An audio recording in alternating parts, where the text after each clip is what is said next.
Ressonância magnética. A ressonância magnética, MRI, é uma técnica de imagem médica usada em radiologia para formar imagens da anatomia e dos processos fisiológicos do corpo, tanto na saúde como na doença. Os scanners de MRI usam campos magnéticos fortes, ondas de rádio e gradientes de campo para gerar imagens dos órgãos do corpo. A ARM não envolve raio-x, o que a distingue da tomografia computadorizada.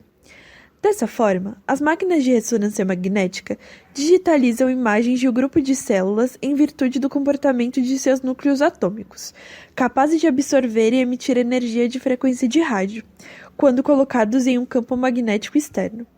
Os aparelhos que fazem a ressonância magnética podem variar em relação ao gradiente, campo magnético, recursos de captação, transmissão e pós-processamento das imagens, bem como dimensões e abertura do túnel que acomoda o paciente. A MRI baseia-se na ciência da ressonância magnética nuclear. Foi originalmente chamada de NMRI, ressonância magnética nuclear. Certos núcleos atômicos são capazes de absorver e emitir energia de frequência de rádio quando colocados em um campo magnético externo. Na ressonância magnética clínica e de pesquisa, os átomos de hidrogênio são usados com maior frequência para gerar um sinal de radiofrequência detectável, que é recebido por antenas próximas da anatomia que está sendo examinada. Os átomos de hidrogênio existem naturalmente em pessoas e outros organismos biológicos em abundância, particularmente em água e gordura. Por este motivo, a maioria das varreduras de ressonância magnética caracteriza essencialmente a localização de água e de gordura no corpo.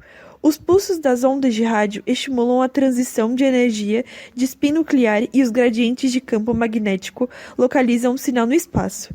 Ao variar os parâmetros da sequência de pulso, podem ser gerados diferentes contrastes entre os tecidos com base nas propriedades do relaxamento dos átomos de hidrogênio nele.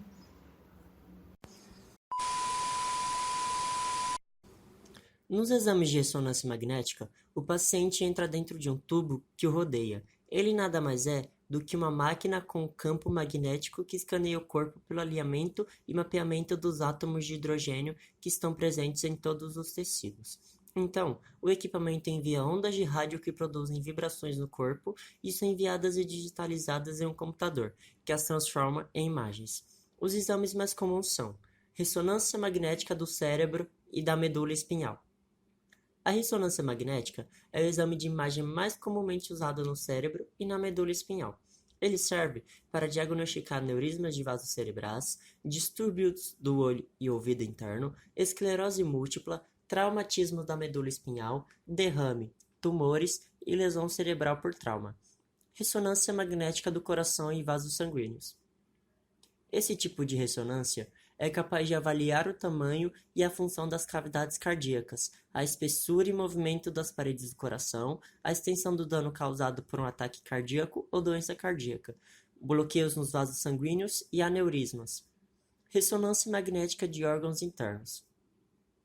É capaz de detectar tumores ou outras anormalidades em vários órgãos do corpo, como fígado, rins, baço, pâncreas, útero, ovários e próstata. Ressonância magnética de ossos e articulações.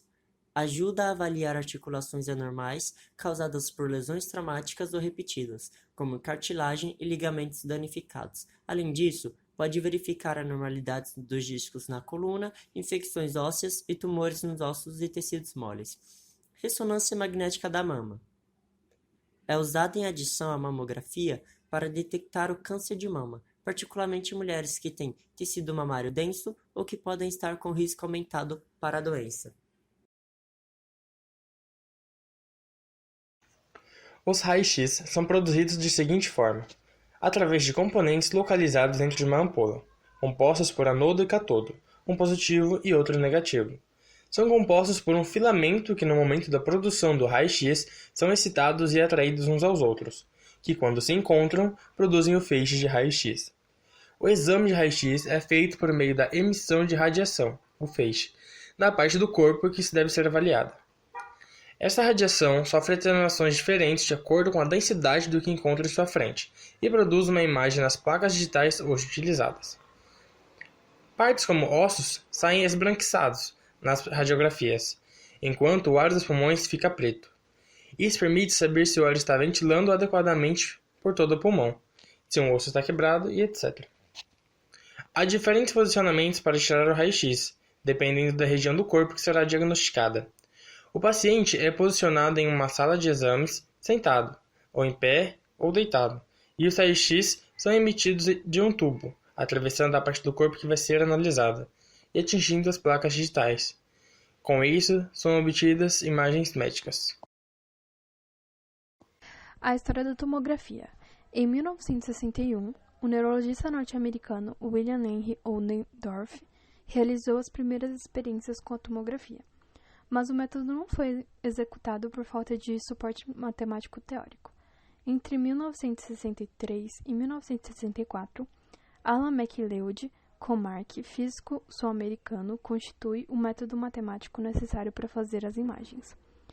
Com esse conhecimento, Sir Godfrey Newbold Roosevelt aperfeiçoou e desenvolveu uma forma de constituir imagens a partir dos raios-x, por meio da tomografia axial computadorizada. A tomografia hoje em dia. Atualmente, os tipos mais utilizados são a tomografia helicoidal multislice, ou seja, de múltiplos cortes, como se fossem várias espirais girando ao mesmo tempo.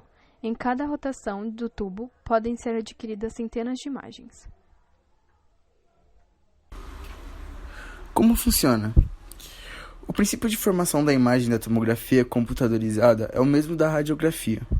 O raio-x é a energia utilizada na tomografia. O tubo de raio-x gira em 360 graus em torno da estrutura desejada para o exame.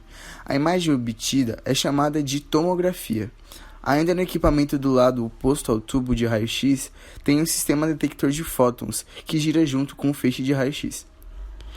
A quantidade de fótons capturados pelos detectores vai depender da espessura e da capacidade do objeto de absorver a energia do raio-x. Depois de capturar a interação dos raios-x com o corpo do paciente, os detectores transformam os fótons em sinal analógico. Através de sistemas computadorizados, o sinal analógico é convertido em sinal digital e é processado para formar a imagem que será pós-processada digitalmente.